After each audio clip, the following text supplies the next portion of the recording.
Hello and welcome to the Ice Guys, brought to you by the National Hockey Now Network. This is the show that takes you into the world of the National Hockey League. Every game, every day, from a betting perspective. With pro sports handicappers, Ian Cameron, Alex B. Smith, and various guests from the world of hockey and sports betting. And now, here's your host, Ian Cameron. Welcome to the Ice Guys, presented by National Hockey Now, Saturday, January 14th. Ian Cameron, Alex B. Smith, he's been under the weather. We'll see if he's able to join us today. He's going to try to make it, but again, he's still battling the elements after coming home from Chicago back to Minnesota. We've got our Saturday guest who's going to be with us at least every Saturday moving forward on the show. Kevin Beach back with us.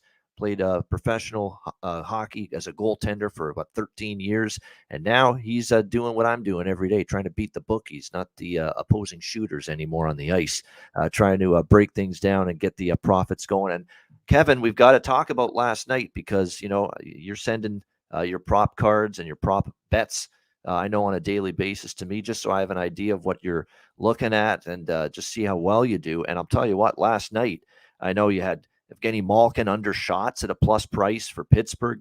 Crosby, same thing, under his shot count at plus 135. You had team totals on the Oilers and the Devils. And how refreshing was it that two clearly superior teams didn't screw around, didn't fuck around. They were all businesslike, and they took care of two inferior teams last night. That was very impressive to see the way the Oilers and the Devils, no shitting around, get the job done. Edmonton, you're better than San Jose. New Jersey, you're better than Anaheim. And it proved that way. They lit it up, both teams. Jack Hughes' goal. You had Cam Fowler under 1.5 shots. You had Thomas Tatar to get a point. Cam Fowler, no point. John Klingberg, no point. Josh Morrissey, no point, which cashed. Even though the Jets beat the Penguins last night, Morrissey held off the score sheet, and you had Josh Morrissey, no point at plus 140 in that game. Kyle Connor under shots. I think the only losses you had was, I think, Jack Hughes over shots.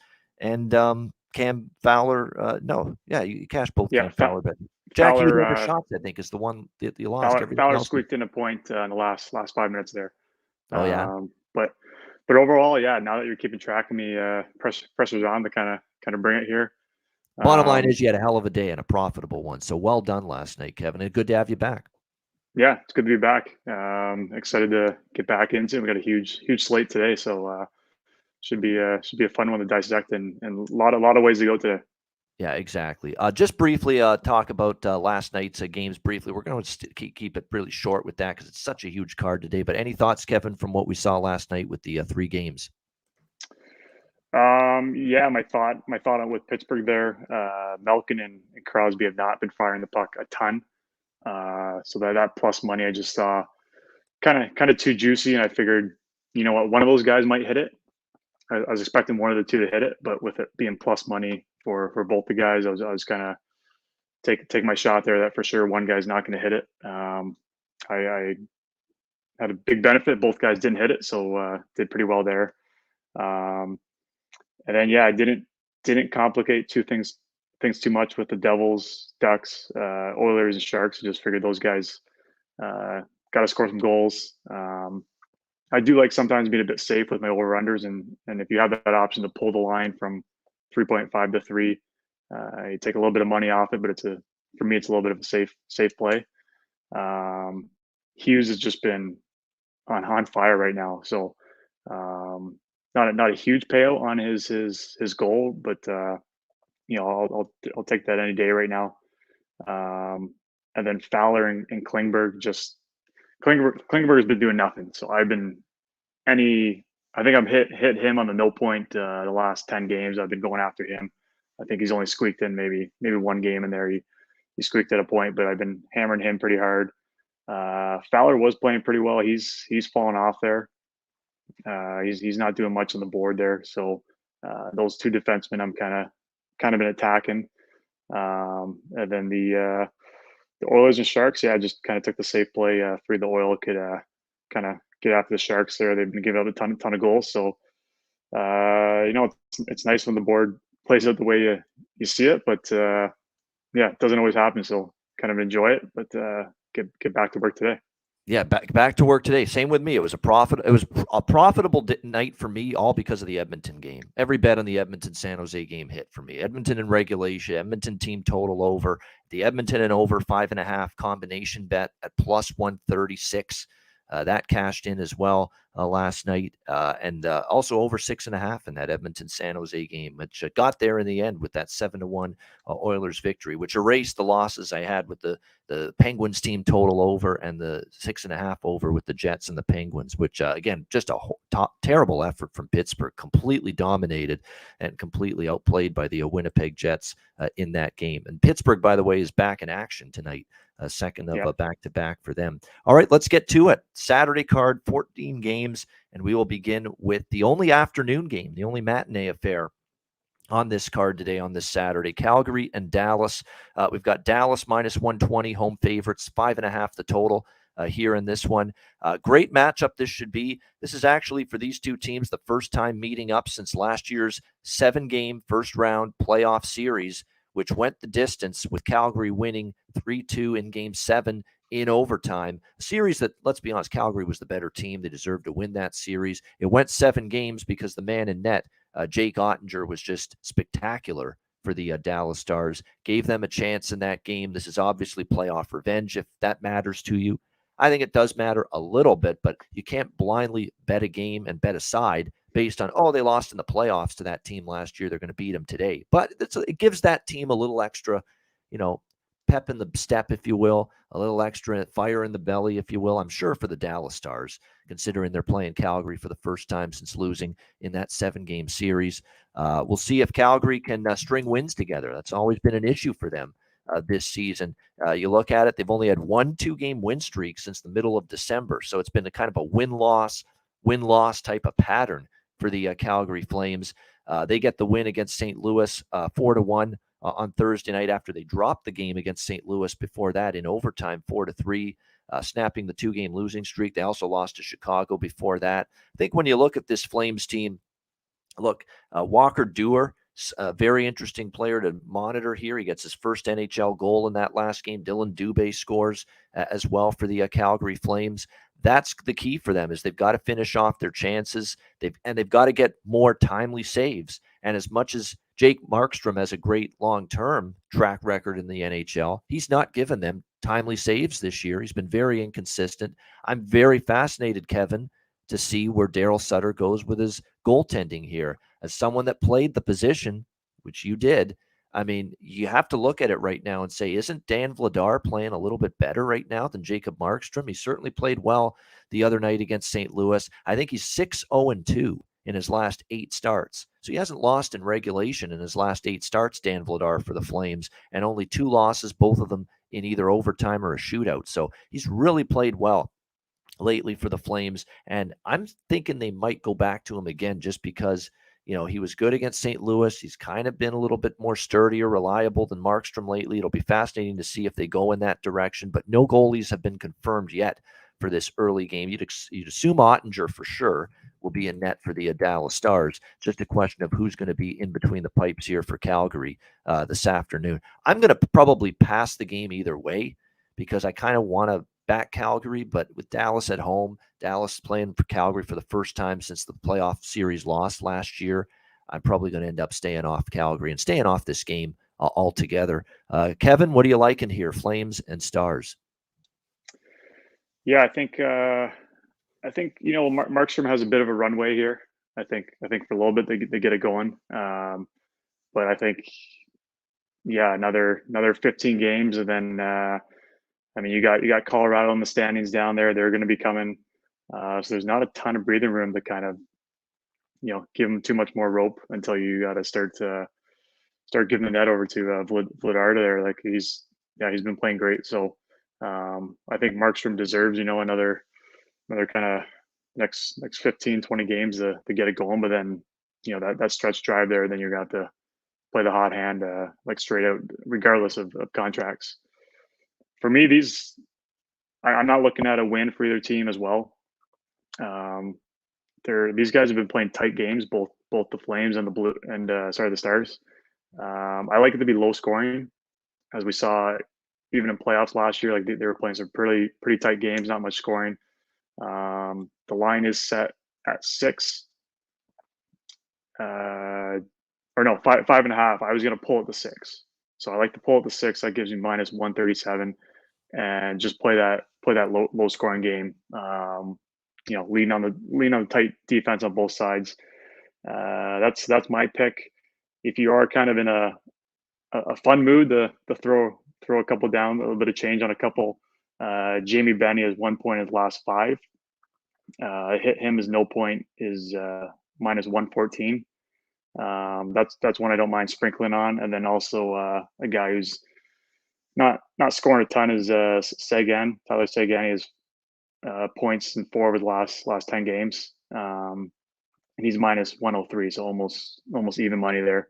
But my play I'd lock in is I'd slide that to under 6 and try and play that safe. All right, and that's going us because again, with all books, you can bet alternative totals. I mean, the total is 5.5 here, but you can, as with all these games, you can find a 6, and you pay a little bit more juice with that. But even at Pinnacle, for instance, under 6 is minus 130 or so. So it's still not a bad price. I never mind laying minus 130. It's when you're laying more than that you have issues, and it's very important to note. Kevin's got a unique style in that you're more than comfortable if you feel it's a positive expectation bet. The percentages are on your side, the stats align, the numbers make sense. You're perfectly content on any prop or any side or any total laying minus 200 or laying minus 250. You mentioned how you had Oilers team total, I think, over 3, Devils over 3. You had to lay significant wood, significant juice with that, but you're comfortable doing that. Hey, if you got the dollar bills to do it and lay that kind of juice, that's fine. I've got no issues with it. But tell us about that kind of philosophy and how you manage it from a money standpoint. Sometimes I get crazy and get wild and, give an Erik Karlsson no point when he's a 14-game heater. But which cash, you pump your chest, flex your muscles a little bit and say how good that was, how great a bet that was. You're allowed to. We pat ourselves on the fucking shoulders here and back every now and then. But then, sometimes I'm not afraid to, take the safe play as well, and just try and make sure there is, a safe play on. There's some money coming in that night. But I'm just looking at pure value. Those teams the last couple of nights, there's teams that are giving up a lot of goals. The Sharks are giving up a ton. The Ducks are giving up a ton. Their team totals for the Devils and I think Oilers were both set at 3.5. And for me there, I'd rather, put a little more money on, take the safe play and slide that to 3.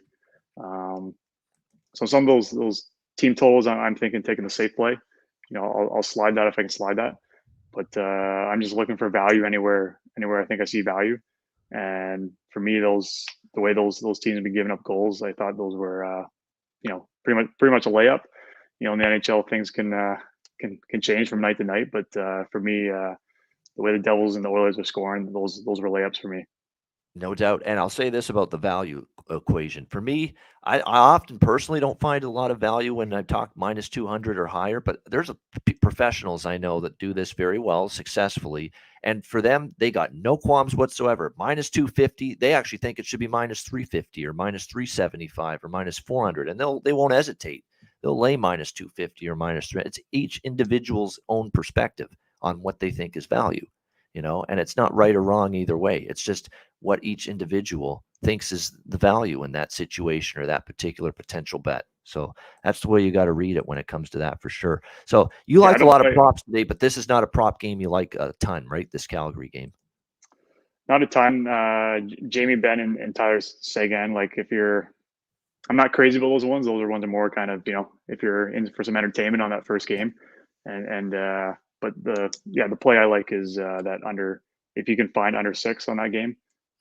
Those two teams like to play those tight games. That's the one I like. And even though it's minus 137, I prefer that than playing the under 5.5. All right, there we go. Just give me a little bit of breathing room. Yeah, exactly. Yeah. That's it's always worth it, to bet an under of 6 instead of 5.5. I hear you on that. All right, we got the rest of the card is at night, so the rest of the games are this evening, starting with Pittsburgh and Carolina. We've got Carolina here minus 200, minus 210, home favorites in this game, and the total right now sitting at 6, pretty much across the board in this one. Penguins tough spot because they're on the second of back-to-back games, obviously after playing last night against the Winnipeg Jets. But Mike Sullivan wasn't thrilled. The whole team not thrilled with their effort, their performance. It looks like they really couldn't get much of anything going. I mean, they got basically checked right into the ice by Winnipeg. It was a clinical defensive performance by the Winnipeg Jets. And then you might look at it and say, wow, David Riddick great in net. But I'll tell you what, David Riddick last night in that game, he didn't have to be he wasn't too busy. He didn't face a ton of terrific chances from Pittsburgh. They played a terrific game in front of him last night. So, he was solid, but a lot of that was the team was just terrific, making it easy, making life easy on David Riddick last night in net. Pittsburgh certainly is going to want to play a whole hell of a lot better here tonight as they take on this Carolina Hurricanes team. Carolina off a 6-2 win against Columbus in their last game. When I look at this matchup here, I don't know if I fully trust Pittsburgh to win the game. Carolina's won 3 straight and 6 of the last 7 head-to-head meetings against Pittsburgh, so they've really had the better of it, and they've already beaten Pittsburgh twice already this year, 3-2. They were close games, though. I will point that out, 3-2 and 4-3 victories for the Carolina Hurricanes in those games. Goaltending is always something to monitor right now with Carolina because they just got Frederik Andersen back in that 6-2 win against Columbus. He was solid in the victory. He is confirmed in net tonight for the Hurricanes, a second straight start for him. Max Pacioretty ruled out for Carolina tonight, lower body injury, so he will not play after being back for 4 games. Here we go again. Max Pacioretty injured again. He's like his old teammate, Mark Stone, in Vegas. They can't keep these fucking guys healthy. I mean, it's just one injury after another. It's a shame to see it. It's happening with Mark Stone in Vegas, and it looks like it's happening here with Max Pacioretty as well. They just get him back for 4 games, off-season surgery, recovering from that. Now he's hurt again. So unfortunate news there for the Carolina Hurricanes. Pittsburgh is very much depleted on the back end a little bit. Letang, Petrie were already out. Letang, of course, still in mourning after the passing of his father. Marcus Pettersson was a late absence last night against Winnipeg, day-to-day with an illness. We'll see if he's able to return here tonight in this game. I kind of like Pittsburgh to play better, but I don't trust them to win the game. So it kind of has me looking at that cheap team total on the Pittsburgh Penguins, quite honestly. It's 2.5. It's minus 120. You got to think, with guys like Gensel and Crosby and Malkin, who were pretty much invisible, honestly, last night. Couldn't find them with a telescope on the ice, but those are really, solid players. After a poor game like that, you would expect them to bring a much better team effort here tonight against this Hurricanes team. Pittsburgh on a back-to-back hasn't been great. I will say that 2-6 this year on the second of back-to-back games. It's not the great record that you want, in this kind of situation. But I do think this team will give a better effort. I've still got to see more out of Freddie Andersen too, Beachy. I don't know how you feel about Freddie Andersen, but he's a guy that when he has been healthy, he was great early on in his tenure with Carolina. I thought last year there was a little bit more mediocrity creeping into his performance game to game. He was solid against Columbus, but I think he's going to be tested a lot more here tonight. So I think the Pittsburgh team total is what I'll be looking at and targeting in this game. What do you think here, Kevin? Pittsburgh, Carolina. Yeah, there's a lot going on. You got Pittsburgh on the back-to-back. Didn't play well last night. The Hurricanes are still kind of humming along. I like the Hurricanes, but you also wonder can Pitt kind of bounce back? They need to win games right now. The pressure is on, so this is kind of one I am staying away from on that kind of stuff. I was tempted just to take a look again at Malkin and Crosby's shot lines, but the value is just not there on either of them. I only took that because the plus money, the plus 135 last night on both of them. I figured for sure one would cash in. I like for sure at least one of them to hit that over. So I'm going to stay away from that completely on both of those guys. You got to expect some kind of bounce back from them. So this is a game I don't really love. The only thing that kind of caught my eye was Raquel for no point is minus 112. He only has 4 points in his last 10. Um, Rarely puts up multiple point games as well. So like it's not really cashing in a ton of points in general. As of lately, he still plays a lot, which is the only thing that has me concerned. Um, but I think this is another one that if you know you're feeling light, you're feeling fun today, that's one I'd play. But other than that, it's probably one I'd pass. There's 14 games tonight, so that's one I'd pass on. It is. It's a tricky game. And Pittsburgh's Yeah. not playing, great, but they did at least show signs of life earlier in the week. Won a couple in a row there against Vancouver and Arizona. Problem is the competition wasn't great. They played someone good, they lost. So that's the trouble with trusting them right now tonight, especially against a team like Carolina. But I do think 3 goals is potential for them. Just based on effort alone. And my question mark still with Freddie Anderson for Carolina. All right, Philly and Washington. We've got Washington minus 220, home favorite, 6 the total in this game. This is a rematch. These teams played in Philly, of course, earlier this week, and Philadelphia getting a 5-3 victory over the Washington Capitals. Philadelphia, man, I mean, they've turned it around. They're playing some of their best hockey of the entire season right now, 6-1 in their last 7 games. But Washington probably will be looking to earn some redemption following that 5-3 defeat the other night against the Flyers. You look at in terms of the goalie matchup here, Darcy Kuemper in net for the Capitals here tonight in this game. We expect it to be Carter Hart for Philadelphia, but not confirmed as of yet. Capitals, they've been pretty good off a loss lately. If you look at it, they lost to Ottawa, won the next game 9-2. They lost to Buffalo. They won the next game against Columbus 6-2. They lose to Nashville, and they come back and they win the next game. So they've been very good lately off a loss. It's probably their spot here. I don't mind a Washington first period puck line here. In fact, I do like that a little bit here. Washington first period puck line. Not so much the whole game, because the one thing about Philadelphia is they seem to work their tails off lately for 60 minutes. They've given you a good 3 periods of hockey for the most part. You could say maybe the Toronto game they didn't, but the Toronto game, shot wise and territorially, they were in the game. They just made a lot of mistakes with the puck, and the Leafs made them pay for it. That was the only loss they had during this 7-game stretch. So I think Washington might jump on Philly early. And that's why I think the best way to go about it, if you like the Capitals, I think the best value, best spot is target them early in the game. It's minus a half, plus 125 or so, plus 130 with that first period puck line. I'd kind of gravitate toward that in this game. Lean over the total as well. I mean, you got to just basically roll with it at this point in time that the Flyers are suddenly scoring goals, trending over the total. There really hasn't been any let up in sight other than the 2 goals they scored against Toronto.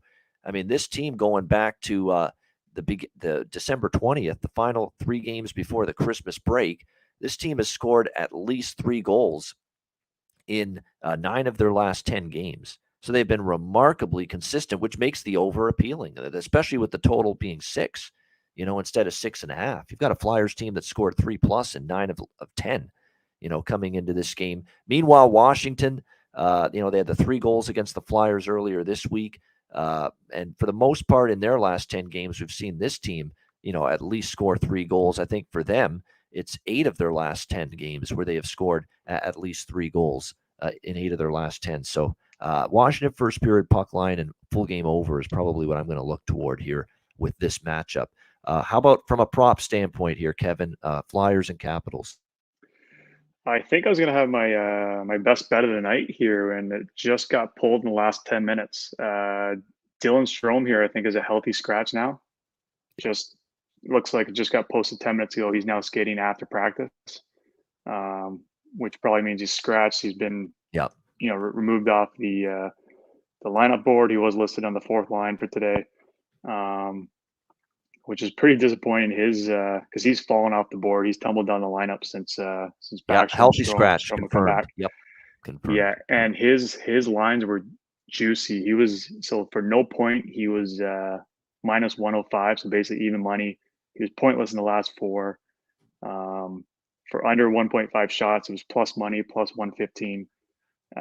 He has not done anything since he's fallen down the lineup. So I'm actually kind of torn up about that. Him getting scratched Oh, here. you should be. I hate that. When I Yeah. really got something, a situation I like, a side I like, a total I like, and a key person or player, and especially a player prop, and that player's not playing last second. I really like a goal prop at that price, and I find out they're scratched or late injured. So the way I felt about Yamamoto, I thought it was a great situation for him last night for the Oilers. He was going to be on the top line with McDavid, can almost score goals by accident when you're playing with McJesus.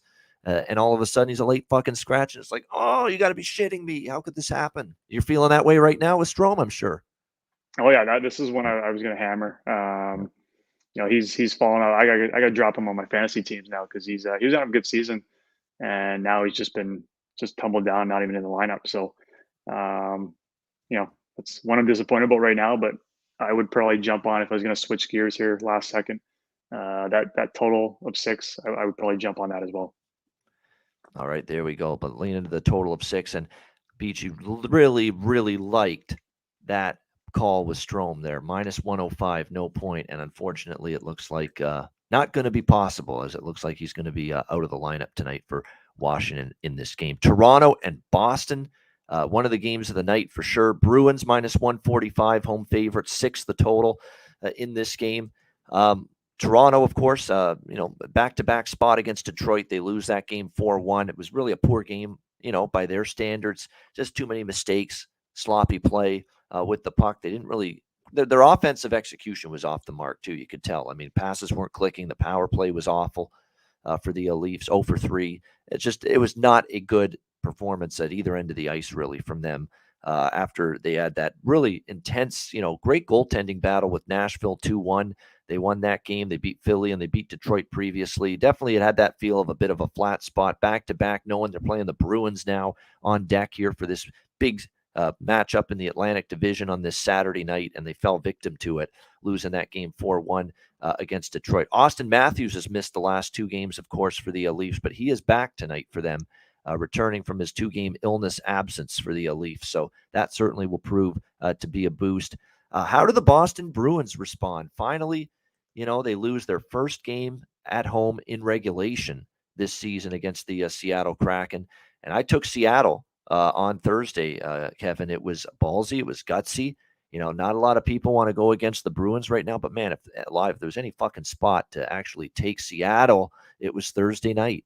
With Boston off the California road trip, that's never easy. Seattle rolling along, playing excellent hockey on this road trip.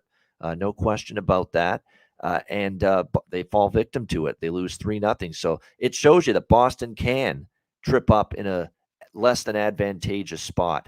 And that's exactly what it was against Seattle and the Kraken with the 3-0 win. So Bruins looking to bounce back. It is worth noting, even though we're well into the season, we're beyond the halfway mark of the season, January 14th, the Boston Bruins have not dropped 2 games in a row all season long. They have not lost consecutive games yet this entire season, Boston. That being said, I'm leaning Toronto. It's the dad's trip. Great point by Brent Norris. And we know what the Leafs do.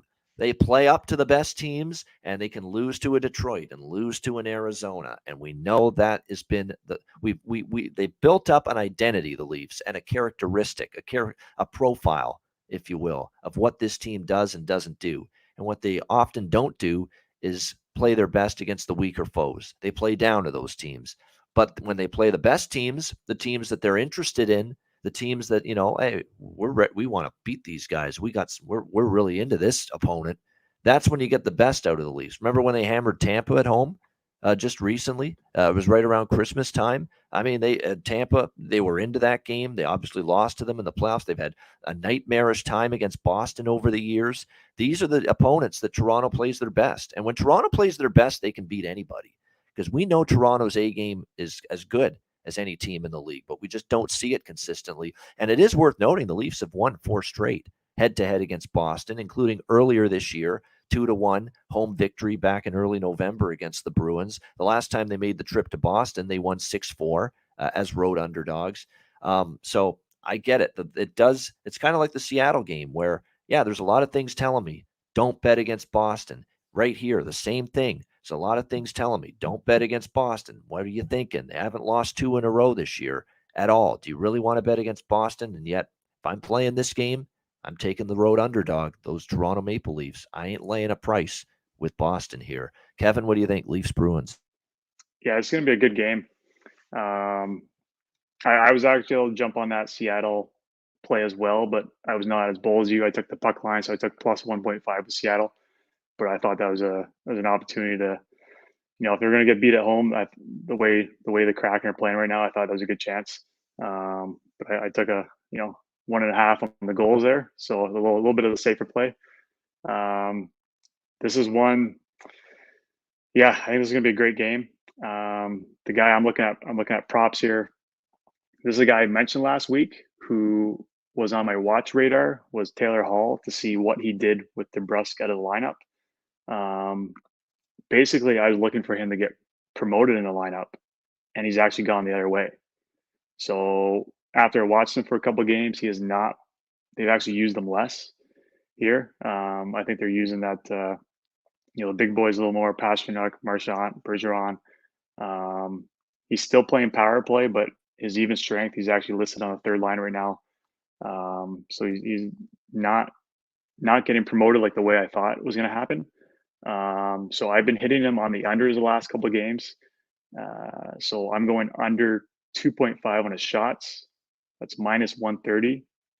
8 of his last 10, he's been under that. So has not been firing the pill very much at all. And also no point. He has 2 points in his last 10 games. And that's minus 125. So his usage has kind of dropped. Even strength, he's down that third line, not playing a ton. So I kind of look for him to kind of stay in those spots. So this is one I like quite a bit. All right, there we go. So keep an eye on that. Taylor Hall, it's cooling off a little bit. And again, different lineup combinations that being employed by Jim Montgomery, obviously a lot of it since the injury to Jake DeBrusk, which has changed things a little bit. And we are not necessarily seeing it translate into more success offensively for Taylor Hall. In fact, less of it. So definitely targeting that. And that's a lot of your philosophy with player props, right? Changes in the lineup, usage, minutes going down, minutes going up, and just shots on goal. You monitor, is he shooting the puck more? Is he getting opportunities to shoot the puck more? Is he producing with this with the going up the lineup or not? And basically you make your determinations. Like often you can see that a player moves up the lineup, they produce a lot of the time, but that doesn't always happen. So you can take advantage of those spots too. Yeah, exactly. It's I mean, over an 82 game season, there's so many different trends of lineup changes, placement for guys. And it's funny, like DeBrusk went down, and I didn't automatically jump to, he's going to play more, he's going to play less. I kind of threw him on my watch radar for a couple of games, see where they're going to use him, and then it actually swung the other way where he's actually being used less. So it was a situation where I was looking for him to be in a better spot in the lineup and shoot more and get more points, and it's gone the other way. So it's just. Sometimes you gotta sit and watch a couple of games, see how an injury or a guy's coming back. That's kind of what I did with Dylan Strome. I didn't touch him the first game or two. I wanted to see how what was going to happen with Backstrom and Wilson coming back. And then once I see, okay, this guy's not getting used anymore, then that's when you kind of attack it. So this is one here I'm pretty comfortable going after with. They're just not using him a ton here with less guys in the lineup actually, which is kind of weird. Yeah, it is. And again, you jump on it as soon as you see it, and you can go several games and maybe cash in with this kind of theory with Taylor Hall before there's any sort of adjustment. Because in this sport in particular, hockey, you don't see the odds makers adjusting the props for changes, until maybe several games down the road. I've seen so many instances of that. The shots on goal numbers never get adjusted. The point numbers never get adjusted. The goal score prop prices never get adjusted for players that have gone either up or down. And you can take advantage of that. 100% true. Because odds makers are slow to react.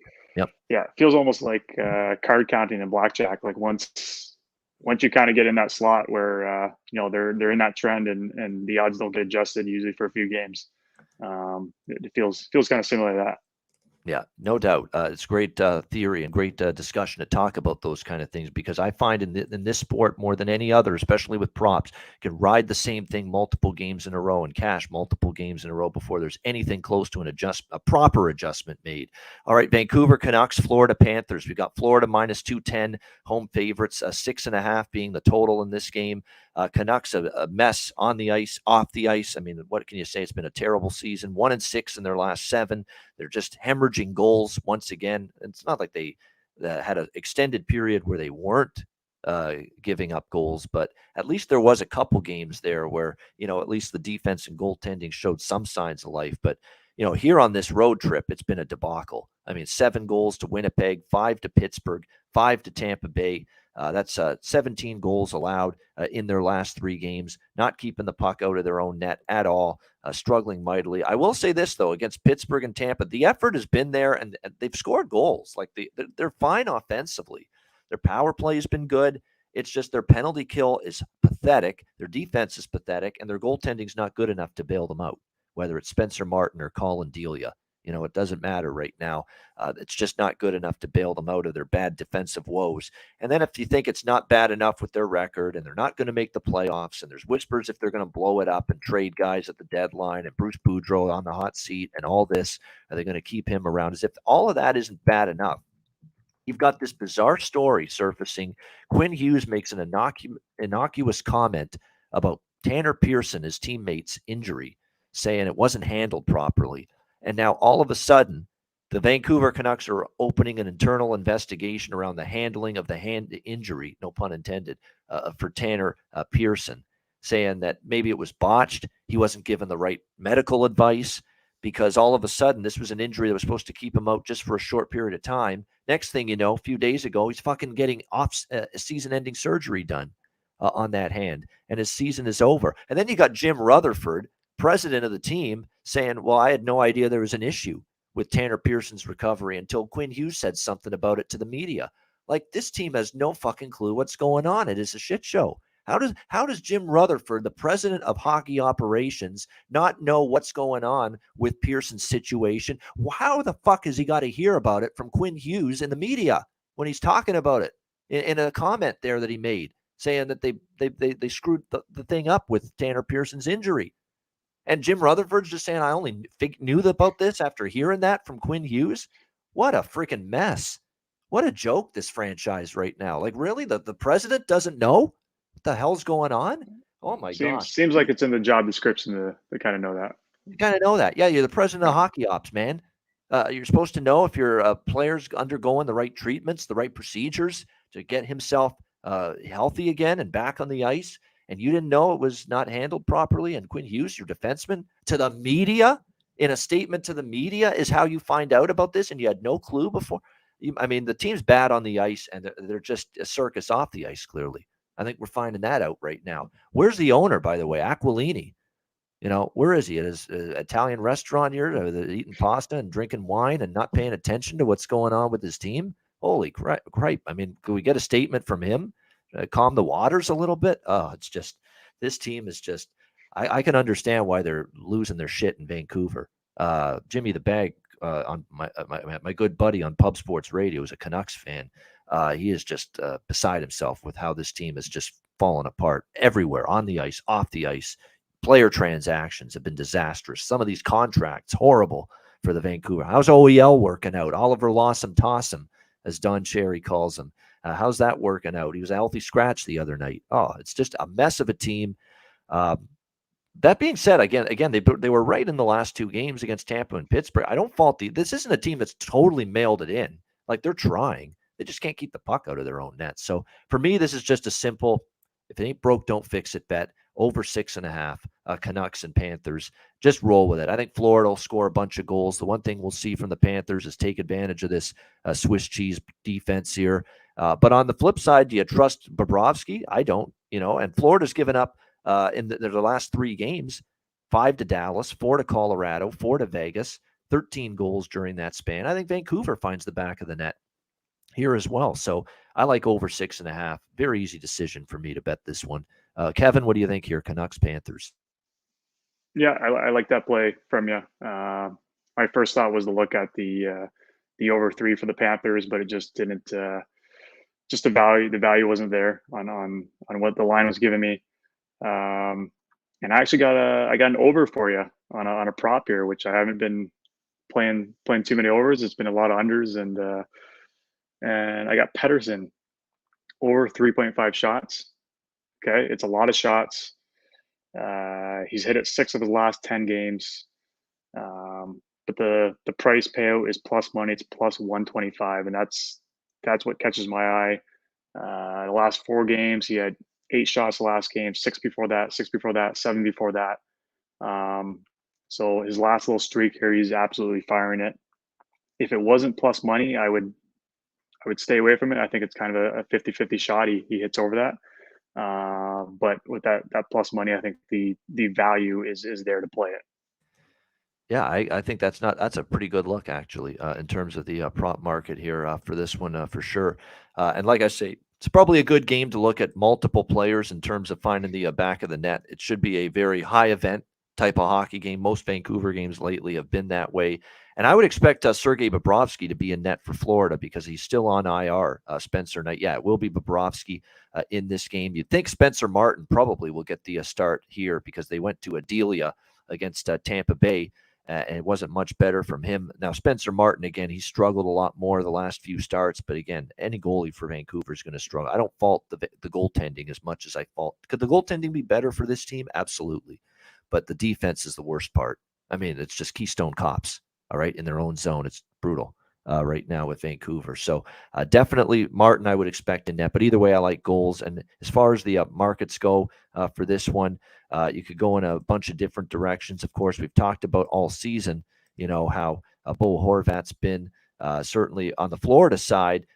When you look at who's been heating up for them lately, don't sleep on Anton Lundell. He has been actually a quiet, improving source of offense lately for the Florida Panthers. So, that could be someone you look to target here as well going into this game. He's been pretty solid lately. And again, elevated onto the top line in recent games as well for the Florida Panthers. So that is significant.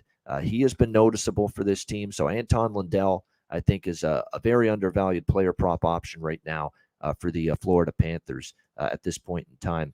All right, we've got Ottawa and Colorado now. Colorado minus 160, home favorite, 6 the total in this game. Colorado has been a very frustrating team for me the last couple of games. Took them against Florida. They fall behind 3-0, come back and then lose 5-4. And then I took them against Chicago. Bad night to go Colorado first period puck line, full game puck line team total. They lose to Chicago in that game the other night. As I made the reference, and I'll mention it again if you missed it earlier this week, they're that car engine, that old broken down car engine on a cold winter night. You put the key in the ignition, you try to start it, and it just won't turn. It just won't go. It won't rev up. That's Colorado right now. I thought the Edmonton comeback win was going to get that team going. Time to get on a run. You've at least got McKinnon, but you've still got some injuries. You got Landeskog still out. And, at the same time, get on a run after that big comeback to beat Edmonton. And they come back and they lose to Florida at home, and they lose to one of the worst teams in the NHL. I'm not even convinced cares about winning right now. The Chicago Blackhawks. So it's been unfortunate to see what's happened. The Avalanche could not use that Edmonton comeback win as a springboard to get their game back together. They've lost 2 in a row since then. So I have a tough time laying a price with them tonight against Ottawa. Could this be a spot where they wake up? Yeah, but I don't want to play what if and maybes. I want concrete evidence of a team playing well, and I don't see Colorado putting together the profile of a team playing well at a minus 160 price. So, not interested really in Colorado at this particular price. Ottawa, I'll say this for all their struggles this year. They go on the road to start the road trip the other night. Now, granted, it was Arizona, but they get a 5-3 win. They dominate in that hockey game. And if you'll remember, they've played Colorado somewhat difficult here last year in the 2 meetings. I mean, it was 7-5 in Colorado in favor of the Avalanche. So Ottawa put 5 on the board. And then Ottawa won 6-5 in Ottawa at home in overtime against the Avalanche. So Senators have played the Colorado Avalanche kind of tough. I think in this game I'd have to lean a little bit over the total just because of Ottawa, I think, could find the back of the net. Again, both meetings went over the total last year. I think when you look at this Colorado team, especially on home ice, they've kind of trended over. They had the LA game and the Toronto game both going over the total. The Florida game earlier this week ended 5-4, also going over the total. But for me, I'm done with sides in Colorado games for now. I'm not taking Colorado. And I know the moment I jump ship and go against Colorado on a night like tonight, watch, they'll probably win, 5-1 or something like that. So not involved in the side. I think the over 6, especially with the total only being 6 in this game, over 6 minus 120. I think I'll get involved with the total here because I think Colorado will score, but I think Ottawa will too because I'm not liking what I'm seeing from the Avalanche. The defense and the PK for the Avs has not been great lately. They've given up 4 power play goals in the last 4 games. That's not great by any stretch of the imagination. And the Ottawa power play has actually been pretty good. 5 power play goals in the last 5 games.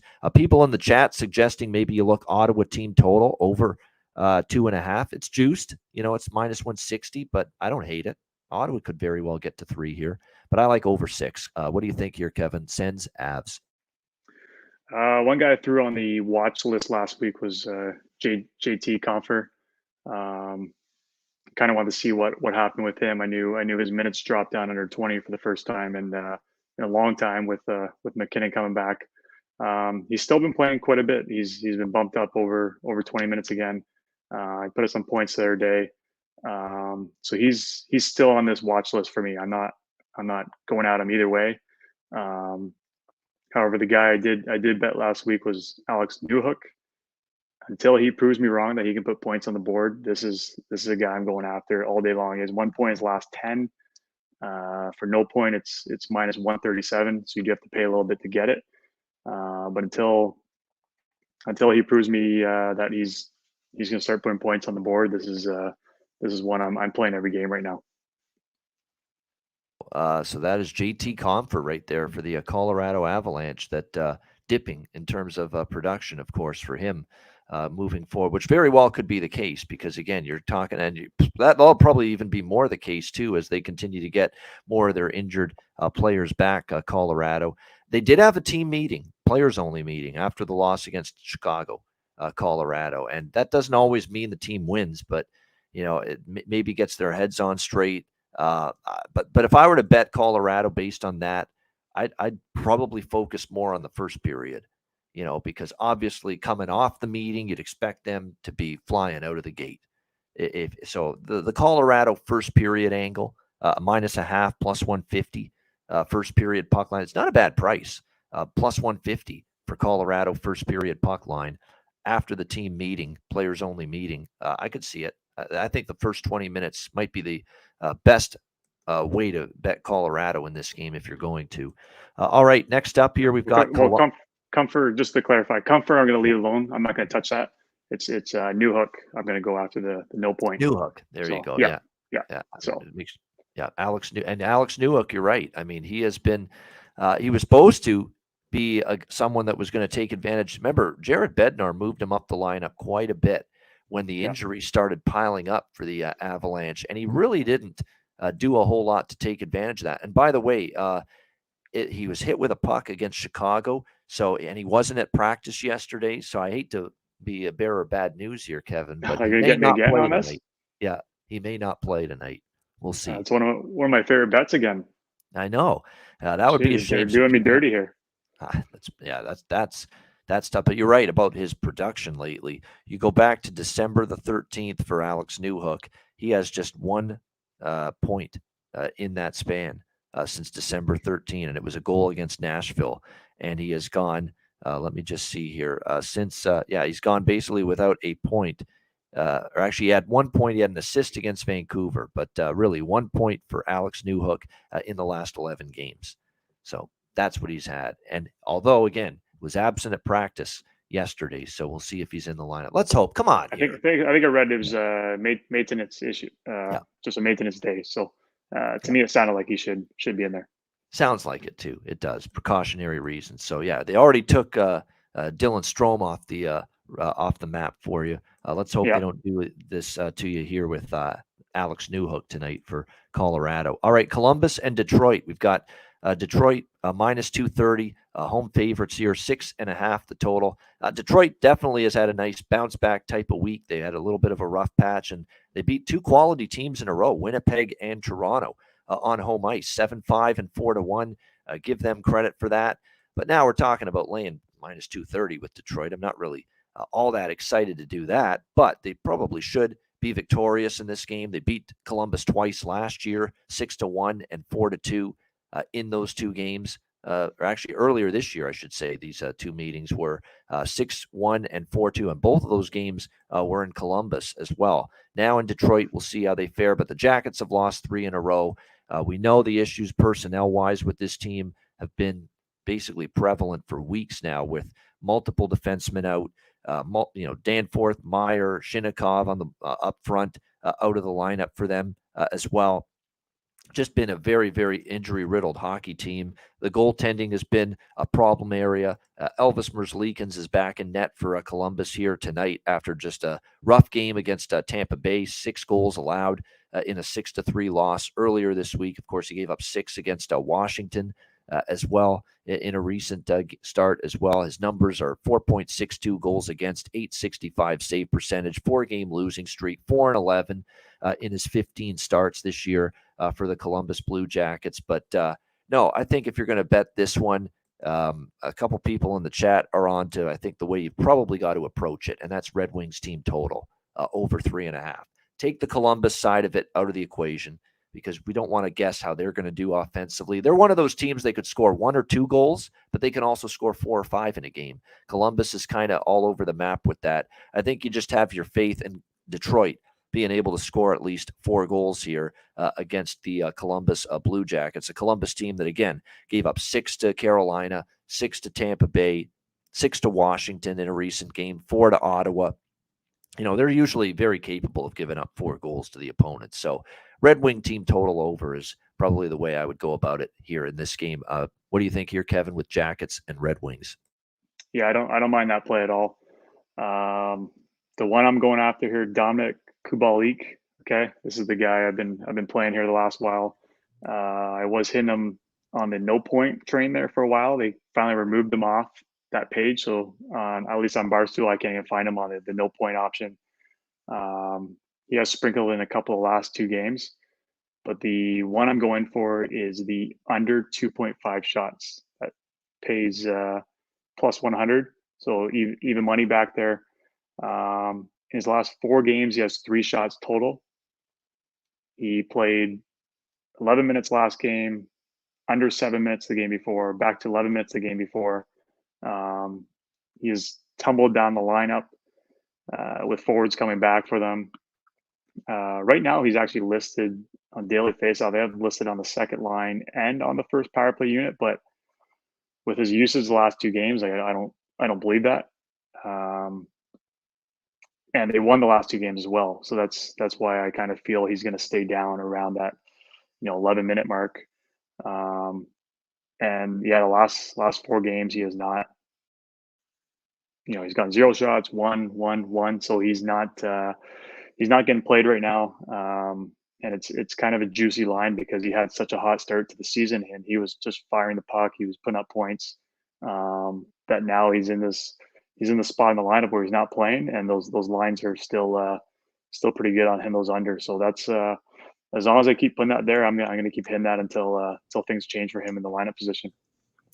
Yeah, no question. I think definitely keep an eye on that. And especially, too, there's not as much pressure on him to contribute, right now, because this young kid, Jonathan Berggren, I've kept talking about him and how he stepped up to the plate. Robbie Fabry's healthy, and he's starting to heat up for the Red Wings. That's a great point. He scored in 3 consecutive games for the Detroit Red Wings. Those are prop options that I'm very much interested in here in this game, both Fabry and Berggren. For the Detroit Red Wings, no doubt about that. They have been very noticeable lately for Detroit, no question. As far as Columbus goes, again, we never are fully confident ever, at least I'm not, that they're going to score consistently. And Billy Husso had a great game against Toronto.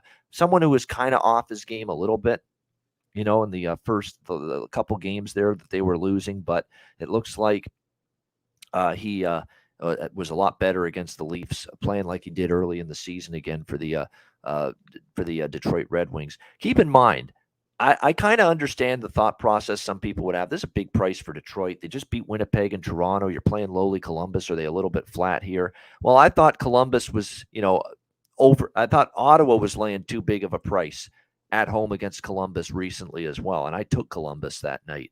And Columbus got shut out 4-0. I cannot do it. I cannot endorse the Jackets anymore on the road. 2-15. All right. 2-15 on the road for this hockey team. I can't do it. I can't do it. As simple as that. 2-15 on the road. I said after I lost back in the Jackets as a road dog at Ottawa, and that's what made them 2-15. I'm like, I'm not backing this team on the road. Can't do it until I see them actually get the job done. And that is not something they have done away from home this year. All right, that is the first half of the card. We'll be back to break down the second half of the card right after we hear from Gramco. All right, whether you or your team's game is on the field, screen, racetrack, or the ice, Gramco is for the game. Grown by farmers who spent years developing premium hemp genetics, Gramco provides customers with consistent quality Delta 8 products ready for any occasion. Gramco currently offers numerous Delta 8 products such as vape cartridges, disposable vapes, pre-rolls, gummies, wake and bake coffee, and more. Gramco offers an enjoyable legal high delivered discreetly and directly to you, and is also available at many American retailers as well. Get the best Delta 8 cannabis products on the market shipped quickly and discreetly from Gramco. If you visit www.thegramco.com, use promo code ICEGUYS, you get 25% off of any order, and all orders on the site that are $50 and higher are shipped free with standard shipping. So live elevated with Gramco and check out their wonderful Delta 8 products today.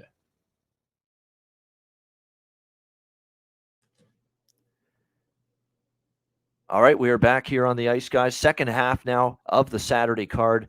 We will begin it with the Montreal Canadiens and the New York Islanders. Islanders minus 230 home favorites, 5.5 being the total in this game. So what I've been doing, Kevin, with the Canadiens, and you might know this because I know you get my daily NHL emails, is I've been taking the team total over of every Montreal opponent since the Christmas break, noting the injuries on the blue line, noting how very inexperienced they are back there. A lot of youth, a lot of players struggling to adapt to more ice time, with Matheson and Gooley in particular being out. This is no disrespect to Kovacevic and Arbor Jacki and all the other young blue liners they have, but they got to play more minutes, and they've often struggled with it. There's no question about it. And I've been targeting that, but for the first time since the Christmas break, the Montreal Canadiens held a team below 4 goals. Every game since the break, they gave up 4 goals or more to the opposition. And finally, against Nashville on Thursday night, they ended up keeping a team below 4 and winning that game in the process as well, 4-3 over the Nashville Predators. It was a tricky spot for Nashville, though, right? Back-to-back for them, end of the road trip for the Predators. They didn't exactly have their best in terms of offensive execution, was not crisp. They did fire 40 shots, though, still on net against Montreal in that game. And Sam Montembeault, who was in net and will be in net again tonight for Montreal, was pretty solid, actually. It was one of his better games. But the bottom line is, if Montreal's going to keep on giving up 40 shots on goal, which is something they have done 4 times since the Christmas break, and in fact, in every game but one since the Christmas break, this team has given up at least 30 shots. So their goalies are seeing a shit ton of rubber right now. If you're going to keep doing that, you're going to keep struggling, I think, to keep the puck out of your own net. The New York Islanders come into this game trying to bounce back. It was a disappointing setback against Minnesota, their 4th loss in a row, 3-1 to the Wild. This team's offense has gone completely and utterly stone cold silent in the 4-game losing streak. 2-1-1-1, 5 total goals for the New York Islanders in their last 4 games combined. But man, if there's ever an opponent that they'd like to play to jumpstart that offense, it's this Montreal team. I'm going to take a shot here with team total on the Islanders. One more time to the well with the opponent of Montreal with the team total. If I lose 2 in a row and this falls short and the Islanders score 3 or less, then maybe we jump off this train for good.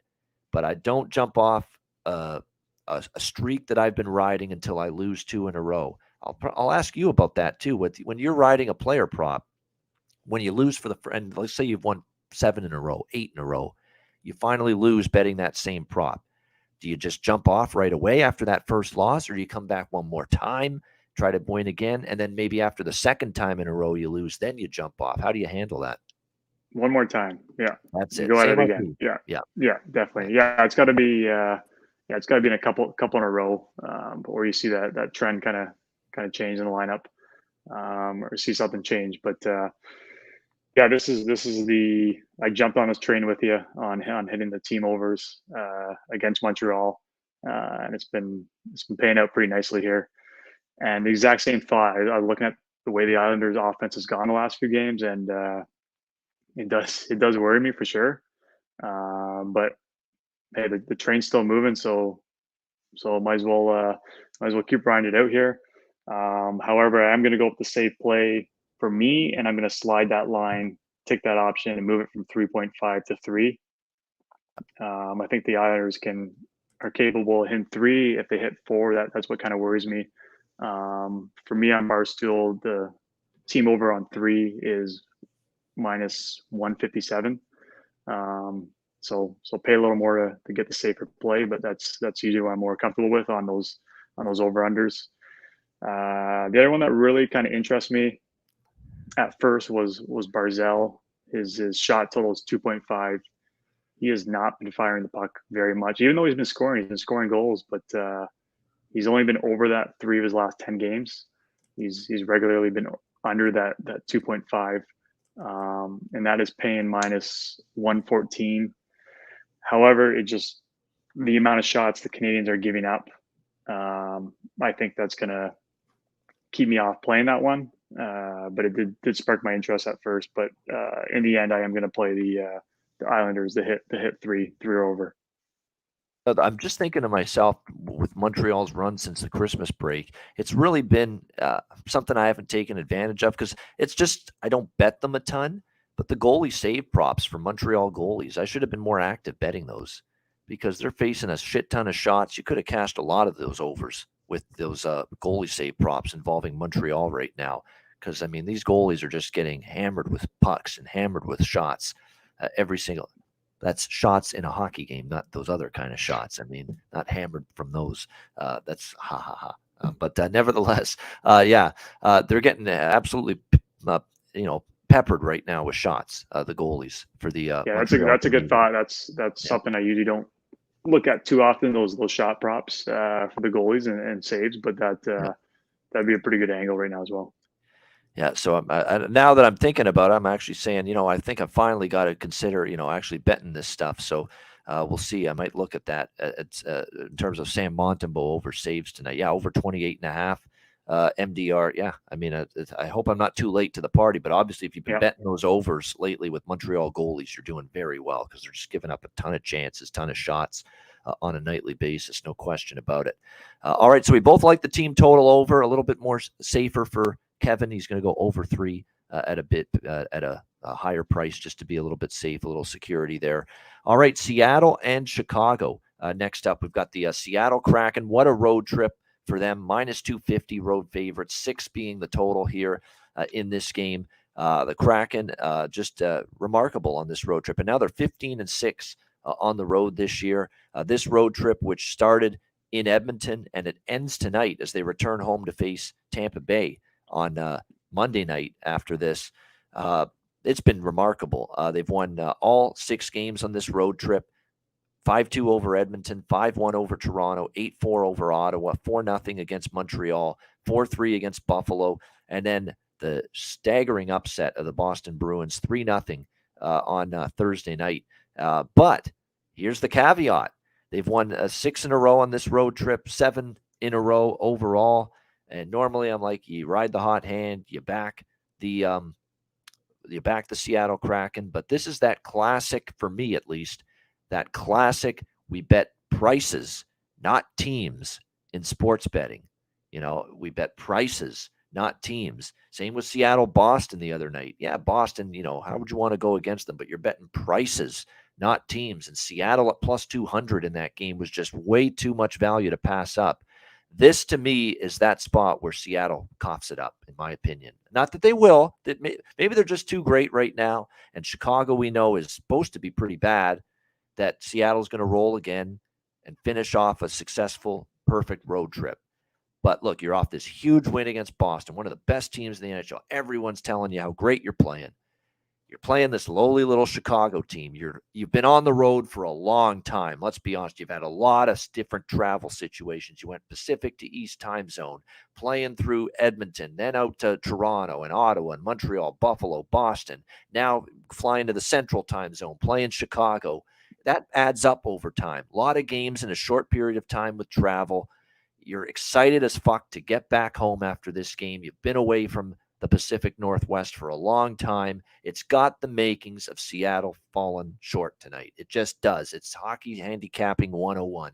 That in this kind of spot, it's a treacherous spot, especially when you've had a terrific road trip and off a huge win, the biggest win on that road trip against Boston, that you get tripped up in the final game.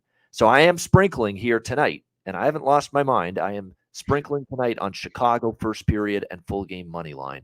In this game, that early in the game they might jump on. And look, Chicago's actually been good in the first period lately after being all-time bad for a long period of time in the first period. So Chicago first period around plus 150, plus 160, and then the full game money line is around plus 200 to plus 205.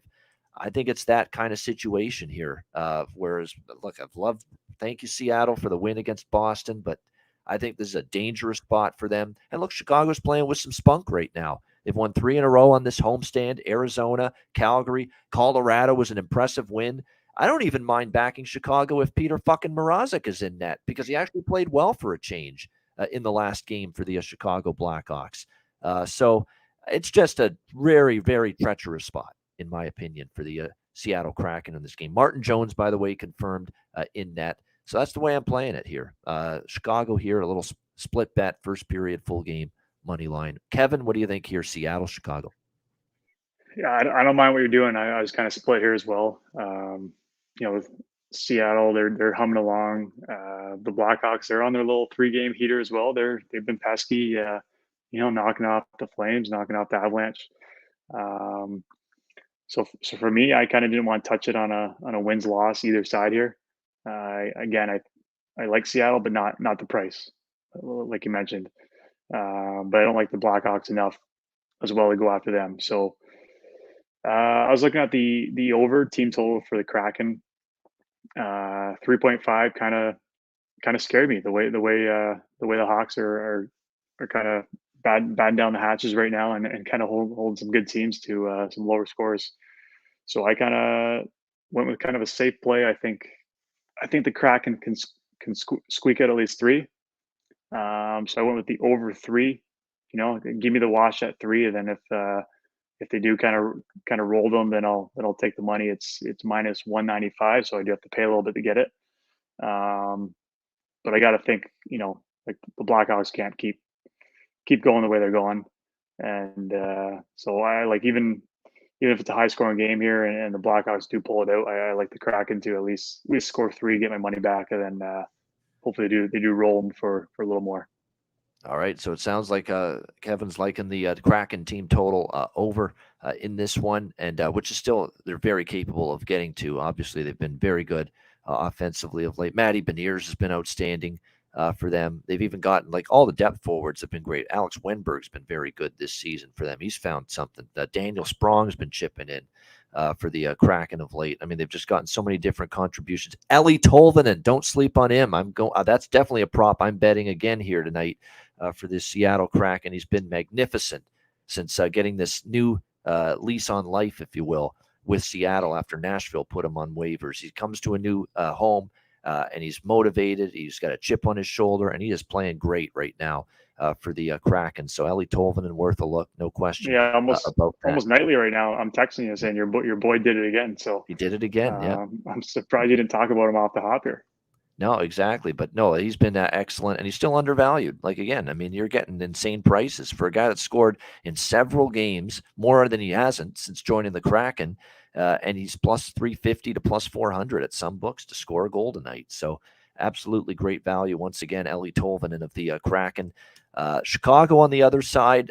Look, Andreas Athanasiou, a little undervalued. He scored the other night. I think Kurashev remains a great option because he's on the top line. He's going to get chances. He scored a goal against Calgary. He's going to play with Domi. And Patrick Kane looks like, by the way, for the Chicago Blackhawks, he is returning tonight from the lower body injury. So Kane is back for the Chicago Blackhawks tonight, it looks like.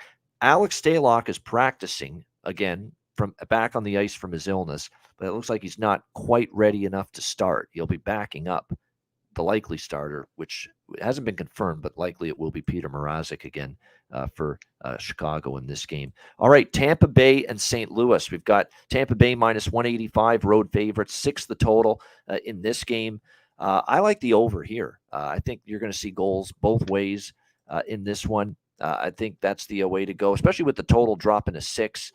St. Louis, by the way, here's another little Edmonton. We've talked about all season where Edmonton, when they have a under in their previous game, their next game has gone over the total. That's really been the case with St. Louis lately as well. Go back to December the 12th. Under versus Nashville, the next game flies over.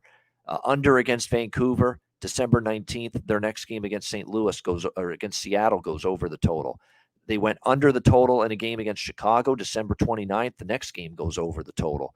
At Minnesota, 3-0. Next game against Calgary goes over the total. So, and again, St. Louis off and under in their last game. I think this game goes over the total. I think Tampa Bay probably scores quite a bit here on this St. Louis team. Calgary didn't make St. Louis pay as much as they probably should have in those two games for their defensive depletion, and they are depleted. Bortuzzo, Krug, they were already without Scandella and Perunovic from early in the year, but Krug and Bortuzzo in particular decimated on the blue line, still without O'Reilly and Tarasenko. And O'Reilly in particular, they miss his goals, but the defensive game is outstanding from Ryan O'Reilly. So they miss him even more defensively, I think. And you're going to see, I think, Tampa Bay score their share of goals tonight. It is worth noting they've been good offensively the last few games, 11 against Vancouver and Columbus combined. St. Louis, I think, will give up a bunch, but St. Louis might be able to find the back of the net themselves as well, because keep in mind, we're probably going to see Vasilevsky in net, not confirmed. Binnington projected, but not confirmed for St. Louis. Vasilevsky's been mediocre lately. Like, he gave up some goals against Columbus. He wasn't great in the games last week. The game against Winnipeg, he wasn't great that they lost at the end of that trip. He let Vancouver back into the game the other night, 5-4. He gave up 4 goals to the Canucks. So he hasn't been a brick wall lately, Vasilevsky. So I think the Blues find some offense here in this game as well. I like over the total of 6, Tampa Bay, St. Louis. Kevin, what do you think? Lightning, Blues? Yeah, I like where you're going there with the Lightning scoring some goals, kind of beating up on the Blues here. I'm going to stick with what I've been doing here the last little bit since those injuries with O'Reilly and Tarasenko out. It burned me last week for my best bet, Robert Thomas on the over 1.5. However, since that, I've kept playing it, and including that day, I've gone 2-2 on that bet. So he's hit it twice, hasn't hit it twice, but it was paying plus money through those games. So I did still come out with a profit on him.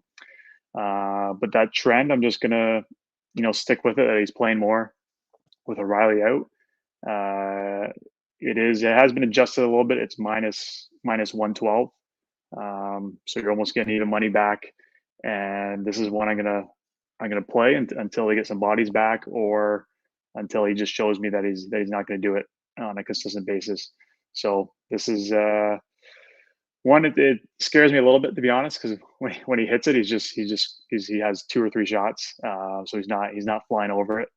But with that advantageous spot in the lineup there, I'm gonna keep it there for a little longer and to see if he can continue to keep making me some money. That's what it's all about. You find something that works, you stick with it. Arizona, Minnesota minus 380, home favorite, 6 the total in this game. The Arizona, good level of performance at home, kind of petered out for them the last few games. Started to lose a few in a row at the Mullet Arena. 3 home losses in a row against Pittsburgh, San Jose, and Ottawa. It's now 7 straight losses overall for Arizona. Yeah, I'm officially off this team for the time being, especially now that they're going back on the road, where Obviously, they've had a tough time all year, 6-20 on the road for the Arizona Coyotes. Obviously, this should be a spot for Minnesota to win. Minnesota against Arizona has, oddly enough, Arizona's hung around in some of these games against Minnesota. You look at even earlier this year, it was a 4-3 win for Minnesota on home ice, but it was a 4-3 win. They played very lackadaisical defensively against Arizona as well. It's worth noting, if you look at 2 of the last 3 meetings, Arizona, was able to, in each of the last 2 meetings, Arizona was able to score 8 goals combined in those 2 games. So it feels like, plus with Minnesota off, a win against the Islanders to end that road trip back home after that mini little 2-game swing through the New York area. It doesn't feel like you're going to get the absolute most focus intensity necessarily from Minnesota, but that still doesn't mean that they shouldn't win this game. They should. I mean, Arizona's been terrible on the road. If you look at Arizona too on the road, that road trip, 6-2 with Philly, 5-3 with Florida, 5-3 with Tampa. Chicago, Arizona stayed under, but that was a bit of a back-to-back spot, end of the road trip. I think they were dragging ass a little bit, the Coyotes, in that game, but the other games on that road trip went over. And this total is only at 6, so if I were to bet anything here, it would be over 6 with the Coyotes and the Wild. What do you think here, Kevin, Arizona and Minnesota? Yeah, there wasn't anything here that I absolutely loved. The one I do like to play though is Jacob Chikrin. He's kind of, it's a small sample size, but 3 of his last 4 games, he's hasn't been firing the puck too much. So his line right now is 2.5. But the thing that stands out is it's plus 115. So it is plus money. I think really his chances of hitting that are 50-50, but I'm playing the price of the plus money. They are playing a good team as well. But he, when he first got back in the lineup, he came out firing the puck quite a bit, and he's kind of tailed off in the last little bit. So again, it's a smaller sample size than I usually like to go after. But if I have to play something with the plus money, and him kind of tailing off last little bit, that would be the spot I'm going to target.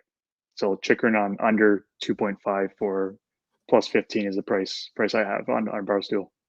All right, there you go. Jacob Chikrin, a prop there for Kevin in this one for the Arizona Coyotes. I do want to mention, by the way, Sam Steele for the Minnesota Wild. 13 points in the last 13 games. Now, only 2 of them are goals, but he's had 11 assists. So he's all of a sudden been a point magnet lately for the Minnesota Wild. No question about that. So yeah, keep an eye he's on the that. guy. He's the first guy I went to look for. He doesn't come up on my page for points. If you can find him though, that was the first spot I wanted to go to. Yeah, I mean, definitely from a points perspective, he's been just consistent right now, no question, for the Minnesota Wild. So absolutely worth consideration, maybe for a point if you can find it. And I'm just trying to see if there's any books that would have him posted. Oh, we do have it at Bet365. There we go, minus 120, minus 120 to get a point. Would that be something you'd be interested in? Against the Coyotes here, yes, that would definitely be something. Steele's helping out my fantasy team right now, so he's a guy I like right now. He's doing some damage. And there we go. I'm finding some player prop bets for you now as well. Look at that. That's the way it is. It's teamwork here on the Ice Guys show. There you go. We're giving Kevin some extra prop looks, but I think it's, remember, he's in the States, and if it'll let you in on some of the conversations we've had. It's been a fucking effort and a half for him to finally find a book that he can bet at and not get locked out and not have geographical restrictions and not be blackballed because of the fact he's initially a Canadian and now he's living in the States. It's been a fucking shit show, is it not? Yeah, I only have access to the one book right now, so I take what I get, and I'm happy with that. So no complaints. But if the other books have Steele posted there, he's a guy who's moved up in the lineup. He's playing on that top line. He's a guy I'd probably be playing right now. No question about it. All right, Buffalo and Nashville here. We've got Nashville minus 130, the home favorite, 6.5 being the total in this game.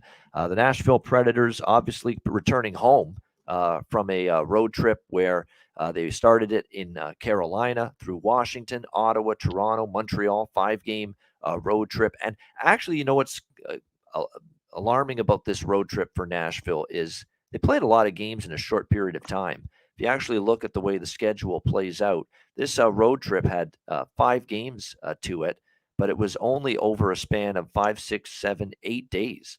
They basically played 5 games in 8 days, this Nashville Predators team. So that's a lot of games in a short period of time. And this is now going to be their 6th game in 10 days as they return home with just 1 day off in between for the Nashville Predators. This is a tricky little spot now back home here against a Sabres team that now, they've lost 3 in a row.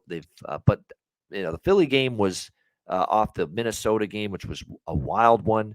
It was a great environment too. It was on a weekend. They did some stuff involving Hamlin, the player who, of course, battled back from near death for the Buffalo Bills, rather. They did a little, special ceremony for him. I mean, that fired up the whole team, the whole city. They beat Minnesota that night. They definitely fell flat next time out against Philly. And then they ran into 2 pretty good teams after that at home, Seattle and Winnipeg. So it's not like I'm saying, whoa, the roof's falling, the roof's caving in on Buffalo here. Yeah, they obviously don't like that they've lost 3 in a row, but they've definitely faced some good teams the last couple. I think when you look at this matchup here with the Sabres and the Preds, I think it's a live road dog. I do. Buffalo's played Nashville very well. 3 of the last 4 meetings they've won. They took the trip to Nashville last year, and keep in mind, Buffalo was not the team at that time. And plus, they faced Nashville in January last season. They didn't really get on that run, down the stretch of the season until after the All-Star break. That's still when Buffalo wasn't playing great. And they beat Nashville in Nashville 4-1 as a plus 300 underdog, close to it in that game. I think it just sets up well for Buffalo here. Catch Nashville, a lot of games in a short period of time on that road trip, lots of travel back home now for the first time since early in the new year for this Predators team. It definitely situationally does set up well for Buffalo. I don't love the fact that, obviously we'd be going against UC Saros here, who's been just sensational. Absolutely spectacular, in fact, for the Predators in recent games. You look at his results. He's 4-1 in his last 5 starts. He's given up 3 goals or less in all 5 of those games. He's been absolutely terrific in net. He's probably going to be the goaltender tonight in this game, although it hasn't been confirmed. It will be UPL, by the way, Ukko-Pekka Luukkonen for the Buffalo Sabres. But that being said, I'm on Buffalo here, plus 110, plus 115. I think it's a good situational edge for them. I don't know if we're going to get Nashville's A game. A lot of games on that trip, a lot of travel. And you only have the 1 day in between the end of that trip and your first game home, a Buffalo team that's played you well. So for that reason, those reasons, I'm on Buffalo here, plus 115. What do you think here, Kevin? Sabres and Predators? Yeah, I don't mind that at all, Ian. However, I always have fun playing the props on the home team here, where I'm living right now. Forsberg is heating up. He's only been held off the score sheet 2 times in the last 10. It's minus 195 for him to score a point. I like him to stay hot. The Sabres, can end up in some high scoring games here. So I like him to get the job done, stay hot. So I'm going to play that. And the other one I'm going to hit, the line has changed on me here in the last week. Nino Niederreiter. It was on the shots last week. It was listed at 1.5, and I was hitting the over on that. It has been adjusted to 2.5 now. But 7 of the last 10 games, he's hit on the over, even on that 2.5. So he's hit 3 or more in 7 of the last 10. And the price here, this is the price I like, plus 130 for him to get that job done. And that's just too good of a price to. Usually when they adjust the line right away, I kind of like to stay away from it. But on that price and with him still getting the job done on 3 or more, that's when I want to play. The lines have kind of been juggled up here the last little bit. Like he's only listed on the 3rd line, but he's playing with Granlund, who's a pure passer. And then the power play units are kind of split up too as well, like in the two units where, the last year and a bit, they've had that pure kind of one high octane unit, where now it's kind of 2 units split, and he's on that 2nd unit. But again, he's playing with Granlund, who likes to pass the puck, and Nino likes to shoot the puck. So that's one over 2.5 for plus 130. All right, there we go. So liking some Nashville props in this one. If you're into points props and assist props, Parson in here for Nashville. It's been insane. He's gotten 4, 5, 6, 7 points in the last 5 games. He's on a 5-game point streak, 5-game assist streak as well for the Nashville Predators. So definitely that group, Forsberg and Parsonen, top line wise, has been very good for them. Duchesne as well. Niederreiter, you mentioned Johansson and Granlund. So those 2 lines have been good lately for Nashville. If Buffalo's going to win this game, they're definitely going to need to keep those 6 forwards in check tonight. No question. If they're going to be victorious tonight. Buffalo, of course, when it comes to props for them, there's just so many different directions. Obviously, Thompson's been spectacular for the Buffalo Sabres this year. There's no question about that. But there's other players that you also want to keep an eye on. Dylan Cousins has had a nice season. Dahlin is probably someone you got to look at every game right now for the Sabres. He's jumping into the play every opportunity, absolutely making a difference from the back end. Some good options there with Dahlin, Thompson, Skinner, Tuck, Cousins. Any one of that group has been the catalyst lately for the Buffalo Sabres. All right, next up, we've got 2 games left on this massive card, 14 games. This is about as big a card as we'll ever have on a single day. Edmonton and Vegas. Vegas minus 135, home favorites, 6.5 the total in this one.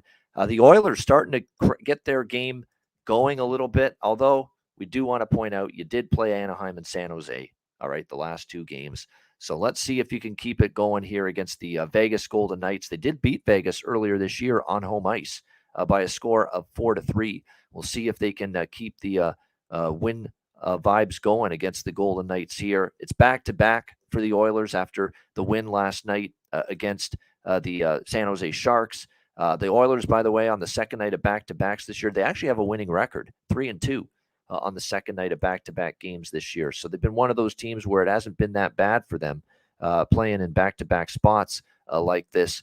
I cashed a ticket with Vegas the other night against Florida. A nice comeback win, 4-2 over the Panthers. They didn't play a great game. In fact, there were extended periods of the game where Florida was taking it to Vegas, but Vegas had a nice third period surge, comeback. It started with a big breakaway goal, courtesy of Jack Eichel, and that really got things moving in Vegas's direction in that game. They've now won 4 of their last 5 games. I think this is a tricky one.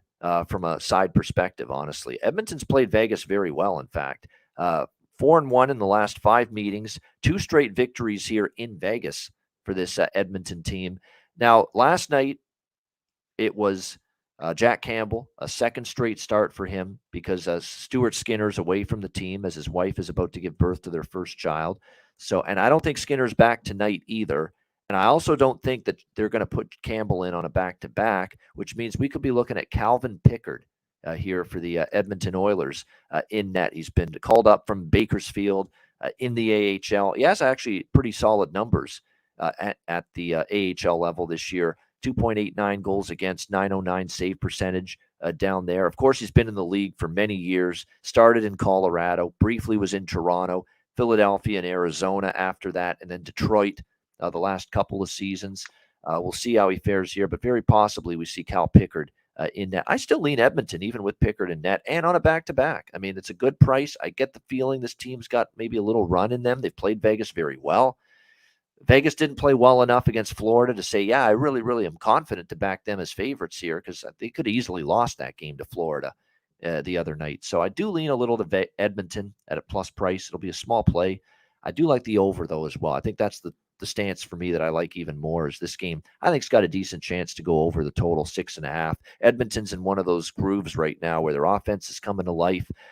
And as a result, they've been flying over the total in their games. And the series history here, we saw it over with these teams earlier this year as well. I think goals probably could be in the cards tonight between Edmonton and Vegas. What do you think here, Kevin? Yeah, this is one I was having a tricky time predicting on who would win. The one that stood out to me is a no point on Pietrangelo, who's having a great season, but his price plus 150 for no point. He has 1 point in his last 6 games, so he's kind of cooled off a little bit. That price line is just too hard not to play. It's just too good. But the thing that does scare me though is Yeah, I'm looking at the goaltending for the Oilers.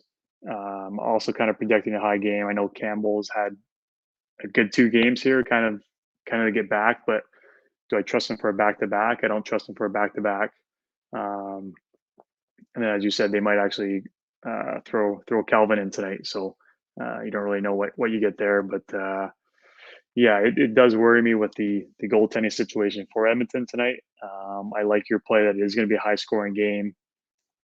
But with that price point, if that was anything lower towards even money, I'd stay away from it because I think goals are going to come out of tonight.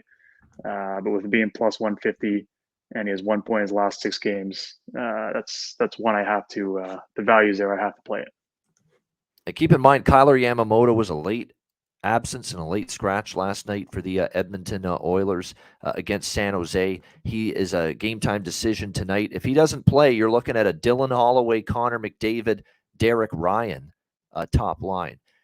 Holloway, Derek Ryan, Ryan McLeod, by the way, is up on the second line. He scored last night against San Jose. 3 great value players prop-wise tonight for the Oilers. Holloway and Ryan, if they're both on that top line. Obviously, Yamamoto, if he comes back and goes to that top line, if he plays, Ryan will go back down to the bottom 6. Yamamoto will play on the right wing side of that top line with McDavid and Holloway. But so it'll be either the Yamamoto/Ryan position is value. Holloway is value. He scored a couple games ago playing with McDavid.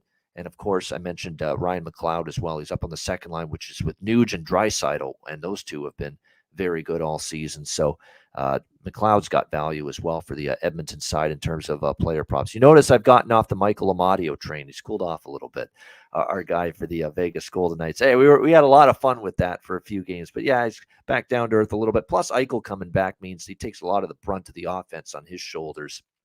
And again, it means maybe you don't have to ask as much from a guy like Michael Amadio. But it was a great run we had there with his goal props for several games. All right, final game of this card. And it's amazing we still only use barely a little over 90 minutes to get through all these games. New Jersey and LA, the Kings minus 120 home favorites, 6.5 the total in this game. This is another one where it's kind of like Edmonton, Vegas. I kind of lean New Jersey. I like what I'm seeing from them. They're turning their game around. Even though it's a back-to-back for them, just like it is for Edmonton. I kind of want to back the Devils. And like I said, I think the Devils are a team that you want to ride right now. They're getting their game back together. But I also love what I'm seeing from LA. I really am. And they're playing some good hockey right now, no question. They've won 3 in a row, beating Vegas 5-1 on the road, beating Edmonton 6-3 at home, 4-3 the other night against San Jose, which wasn't their best game, which wasn't their most crisp performance, but they were still able to get the job done in that one. So they're playing really well, and they're likely going to have Phoenix Copley in net, who is just continuing to win games for this team as the starting goaltender. A remarkable record, 12-2, 2.59 goals against average, 904 save percentage for him. LA does not play tomorrow, so there's no reason to think it won't be Phoenix Copley here in net tonight for the LA Kings in this game. So it's 2 teams I would rather bet on than bet against right now. So I'm likely going to lay off a side from the Devils and the Kings perspective. I know you had a great deal of fun and profits last night, Kevin, with New Jersey in particular in that game and their props against Anaheim. What are you liking here with the Devils and the Kings? Actually got no props for you today on the Devils. And that's how quickly things could change. When playing the prices, just a little bit better of a defensive team, you might say. Yeah. But I still like goals to fly here. Again, like both teams are playing well. They're both on 3-game heaters here. So I don't want to pick one over the other. However, these teams have been playing some high scoring games. Yep. They've both been scoring a lot, but they've been in games where there's a lot of goals going on both sides, and they've both been on the overs a lot. So that again, I'm gonna play it safe, my style on the over unders. I'm gonna pull that 6.5 to 6 over 6. Give me minus 136. The line I got, and I'm gonna play the over there on these 2 teams to put the puck in the net the way. LA scoring the way Hughes is on fire right now. I feel pretty good about this one. Yeah, and by the way, the Devils are 3-2 this season on the second of back-to-back games, so a winning record for the Devils on the back-to-back. And we know the road record for New Jersey has been spectacular, 16-3. How about that? Do you want a big reason why they're one of the better teams in the NHL this year? 16-3 on the road with that road record. And it looks like Jonathan Quick is actually going to be the starter tonight. I guess give Copley a little rest. He's played a lot of games. They don't want to overload him because he's not used to playing this many games probably at the NHL level. Just give him a little bit of a chance to catch his breath. So it'll be Jonathan Quick tonight. It looks like he is likely, not confirmed, but they're saying likely it'll be Jonathan Quick. And look, there's a reason Copley's been getting a lot of the starts lately. Quick has not been great this season, hasn't been able to follow up that great season he had last year. So I think it makes the over look a lot more appealing, honestly, in this game with Quick and net for the LA Kings. New Jersey's certainly been trending over. A big reason why they're turning their game around is because the offense is coming back to life again. 4 straight overs for New Jersey. They've scored a total of 18 goals in their last 4 games combined, so well over 4 goals per game. Now you get the chance maybe to face Jonathan Quick. And keep in mind for New Jersey, it was Vitek Vanacek last night. It'll probably be Mackenzie Blackwood potentially tonight on a back-to-back them, and he's probably the inferior goalie for them. You know, I like Vanacek more than Blackwood for the Devils, and I know right now you got to favor Copley's current form over Quick for the Kings. So you could have inferior goalies on both sides tonight in this game. Blackwood with a 3.05 goals against, 888 save percentage. He gave up 4 goals against Carolina in his last start, January the 1st, and he hasn't played since then either for the New Jersey Devils. So, and before that, he also gave up 4 to Boston. So he's, again, not a goalie that I trust, and his numbers bear that out. So the over is definitely a lot more appealing now that I think we might get a Blackwood versus Quick matchup in between the pipes for this Quick game. with Quick going in, I think I might be so bold to slide that line back to 6.5 from 6 on the over there. So I like that a lot with him playing. Oh, yeah, there you go. Yeah, keep it 6.5 for minimal juice. Very good. It's just a little more confidence that you get from that when you see the potential matchup. All right, that is the Saturday card. Holy shit, it is a loaded slate. Tons of games. We appreciate everybody joining us. We gave you as good an analysis as we possibly could. 230 live viewers on YouTube. Hit the like button. We will be right back with our best bets to wrap up the show in just a second, right after we hear from Manscaped.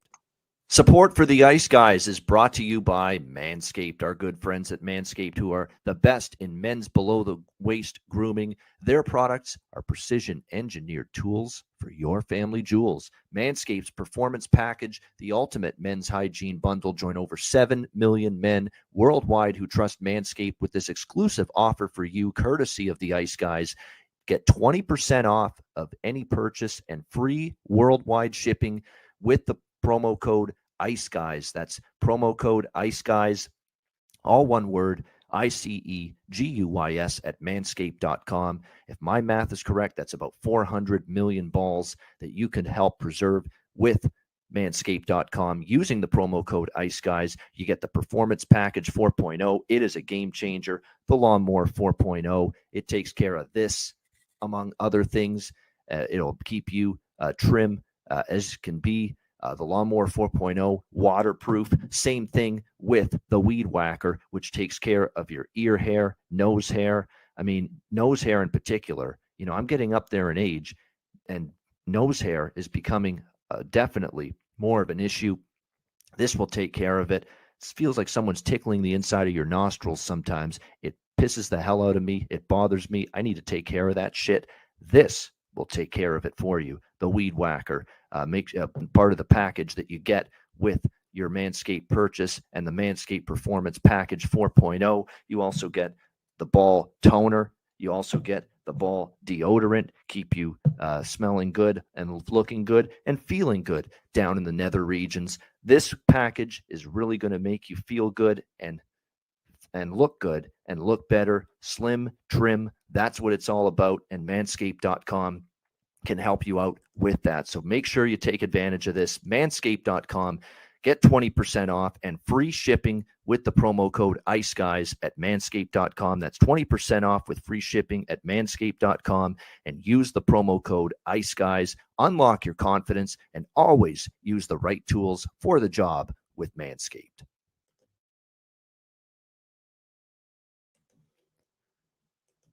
All right, we are back here on the Ice Guys, and it is time to wrap up a marathon edition on a Saturday with Best Bets. Kevin, great job again. A lot of good prop recommendations. Lots to choose from for both of us. Where are you headed for your best bet today? Yeah, like we said, Dylan Strome has been wiped off the board with being scratched, but I'm going Dominic Kubalik under 2.5 plus 100. He has 3 shots total in his last 4 games. He's playing about 11, 12 minutes a night the last few.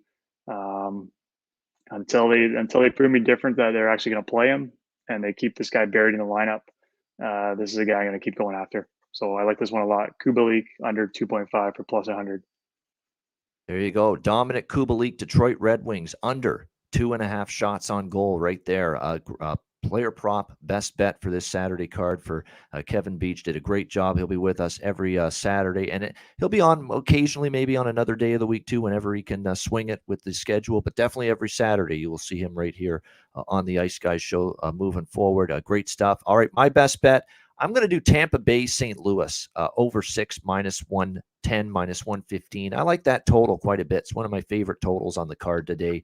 Tampa Bay scoring goals in bunches, primed to take advantage of a depleted Blues defense, and also Ryan O'Reilly, one of their best two-way players, being out of the lineup. But I think the Blues can find the back of the net as well. It's been interesting to see. St. Louis has been able to score. Robert Thomas, among others, has really stepped up for them with Tarasenko and O'Reilly out. And the Lightning aren't shutting the door on opposing teams as of late. So I think we get goals both ways. Let's go Lightning and Blues over 6. That is going to be my best bet for this Saturday card. And that'll wrap it up for this Saturday edition of the show. Great stuff. Kevin, final words before we say goodbye. Just excited for the 14 games here. It's going to be a fun day, but thanks again for having me in. So it was a great time. Absolutely. Always fun. Awesome job. Thanks to everyone in the chat for joining us live on YouTube. Hit the like button. And those of you listening on the podcast as well. A reminder, the Ice Guys is live 7 days a week, Monday to Friday, 2 p.m. Eastern. Saturday and Sunday, noon Eastern. If you can't watch the show live, download the Ice Guys podcast in audio form on all major podcast platforms, Google Podcasts, Apple Podcasts, Spotify, Stitcher, iHeartRadio, Amazon Music, and more. Download the Ice Guys podcast when you can't watch the show live. For Kevin Beach, I'm Ian Cameron. Have a great Saturday. Enjoy the games and good luck. And we will talk to you again tomorrow on Sunday for another edition of the Ice Guys presented by National Hockey Now.